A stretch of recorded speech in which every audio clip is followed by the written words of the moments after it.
सफलता का अर्थ क्या है? चैनल पर नए आए हो तो सब्सक्राइब जरूर करें। चलो वीडियो को स्टार्ट करते हैं। मेरे प्रिय युवा साथियों, यदि मैं आपसे सफलता की परिभाषा पूछूं तो मैं जानता हूं कि आपका उत्तर क्या होगा। आपका उत्तर यही होगा कि जिस उद्देश्य में हम लगे हुए हैं उस उद्देश्य को पा लेना ही सफल हो जाना है। एक खिलाड़ी जब गोल्ड मेडल पा लेता है, एक विद्यार्थी जब परीक्षा में पास हो जाता है, इंटरव्यू देने वाले को जब नौकरी मिल जाती है, मजदूर को जब मजदूरी मिल जाती है और किसान जब अपनी बोई हुई फसल काट लेता है, तो इसे ही सफल हो जाना कहते हैं। मैं समझता हूँ कि यही आपका उत्तर होगा और निश्चित रूप से आपका यह उत्तर गलत नहीं है। लेकिन मैं यहाँ आपको सफलता की थोड़ी सी अलग और एक नई परिभाषा से परिचित कराना चाहता हूँ। हो सकता है कि यह नई परिभाषा आपके गले न उतरे, लेकिन विश्वास कीजिए कि यदि आपने किसी तरह इस परिभाषा को अपने गले उतार लिया तो आपका जीवन एक नई गुणवत्ता और एक नए आनंद से भर उठेगा।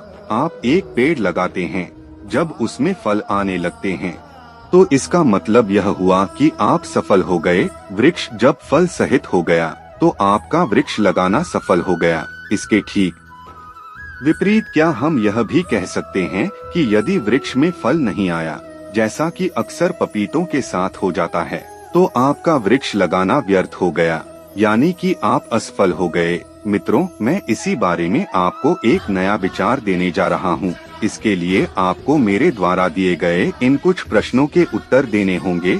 इनके उत्तर में ही शायद सफलता की यह नई परिभाषा आपको दिखाई देने लगेगी। मेरे कुछ प्रश्न इस प्रकार हैं। नंबर 1, जब आपने उस वृक्ष को लगाया था तो क्या आपको इसे लगाने की खुशी नहीं हुई थी? नंबर 2, वृक्ष को बढ़ता हुआ देखकर क्या आपको आनंद की अनुभूति नहीं हुई? नंबर 3, जब आप उसमें खाद पानी देते थे तो क्या आपका मन प्रसन्न नहीं होता था? ठीक इसके विपरीत जब वह वृक्ष सूखने लगता था तो क्या आपके मन में पीड़ा नहीं होती थी? नंबर 4, क्या किसी भी वृक्ष की उपयोगिता केवल इतनी ही है कि उसमें फल लगे? क्या फूलों का कोई भी महत्व नहीं है? आम का पेड़ बौरों से लदाफदा रहता है, लेकिन सारे बौर आम नहीं बनते। यदि बनने लगे तो पक्का जानिए कि पेड़ की डंगालें फलों के बोझ को बर्दाश्त नहीं कर पाएंगी। फिर तो पेड़ ही नहीं बचेगा। जब पेड़ ही नहीं बचेगा तो फिर फल आएंगे कहाँ से? तो क्या हम यह नहीं माने कि उन फूलों का भी महत्व कम नहीं था जो फल नहीं बने, बल्कि उन फूलों का महत्व तो इसलिए अधिक है क्योंकि उन्होंने कुछ फूलों की रक्षा के लिए अपनी कुर्बानी दे दी। नंबर 5, चलिए हम फल और फूल के बारे में तो जानते ही हैं, लेकिन क्या वृक्ष का महत्व केवल फल और फूल से ही है? क्या वृक्ष अपने आप में ही देखने में सुंदर और संतोष देने वाला नहीं होता? क्या उसकी छाया की कोई कीमत नहीं है? क्या उसके पत्ते, उसकी डंगालों और उसकी लकड़ी का कोई मूल्य नहीं है? यदि इस पेड़ का सही मूल्य पूछना है तो हमें उस पक्षी से भी बात करनी चाहिए जिसने उस पेड़ की डंगालों पर या खोह में अपना छोटा सा घोंसला बना रखा है। क्या इस बात को कोई महत्व नहीं है कि पेड़ कार्बन डाइऑक्साइड को अवशोषित करते हैं और बदले में ऑक्सीजन छोड़ते हैं? मित्रों, आप जब मेरे इन प्रश्नों का सिलसिलेवार उत्तर देने की कोशिश करेंगे तो आपके सामने सफलता की नई नई परतें खुलने लगेंगी। ये नई नई परतें खुलते खुलते हो सकता है आपको इस निष्कर्ष पर पहुंचा दें कि असफलता नाम की कोई वस्तु होती ही नहीं है। यदि असफलता होती भी है तो उसका स्थान केवल हमारे दिमाग में होता है, जीवन में नहीं। हम कुछ कर रहे थे, हमने सोच लिया था कि इसके करने से ऐसा होगा। जब वैसा नहीं हुआ तो हम समझ लेते हैं कि करा कराया सब बेकार चला गया। हम ऐसा इसलिए सोचते हैं क्योंकि हमारे विचारों की आंखें मोतियाबिंद की शिकार हो गई हैं। वे दूर की चीजों को देख ही नहीं पाती। उसकी दृष्टि फल तक इतनी अधिक सिमट गई है कि वृक्ष का अपना संपूर्ण सौंदर्य वहां से गायब हो गया है।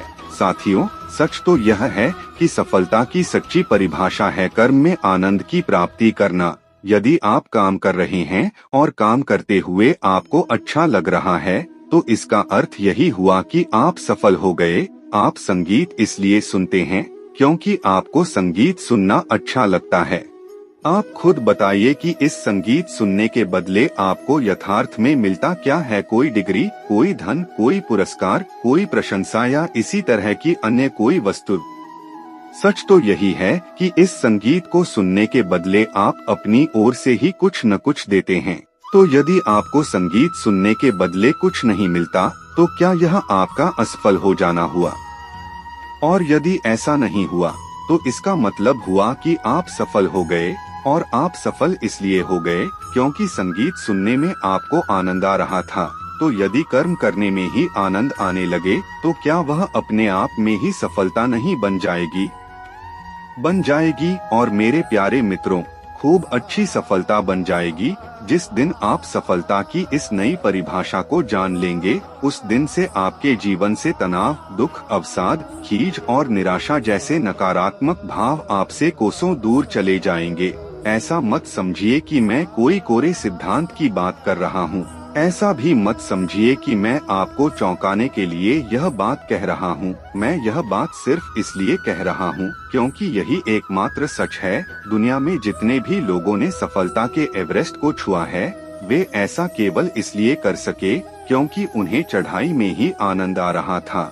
कोई भी बड़ा काम बिना आनंद के किया ही नहीं जा सकता।